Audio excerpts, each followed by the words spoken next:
the whole thing about chucking came into my world when I met my soon to be partner, Bernard Edwards. Now, I wasn't chucking and I didn't even have a solid body guitar. I was playing a big jazz guitar, but still, it was funky because at least we played the songs and they sounded like the songs on the jukebox. Right. And people like that, like in the Black community back in the day. I did that for years. I then started studying at this institution called the Jazz Mobile Workshop. I was just doing the jazz scene in New York, still playing a big fat guitar. I went and I auditioned. I got the gig for Sesame Street.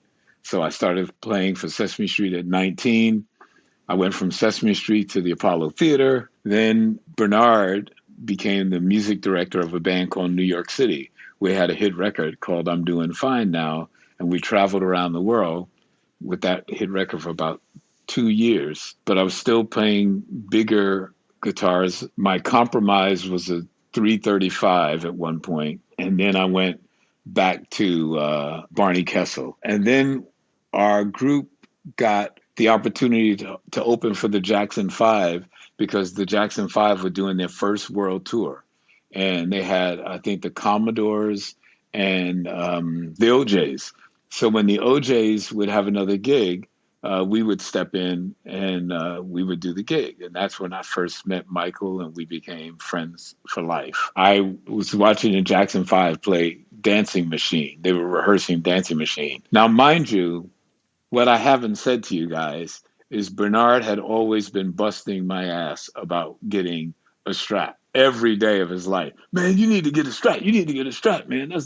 That big fat thing is feeding back, man. And blah, blah, blah, blah, blah. Who do you think you are, man? You're not Wes Montgomery.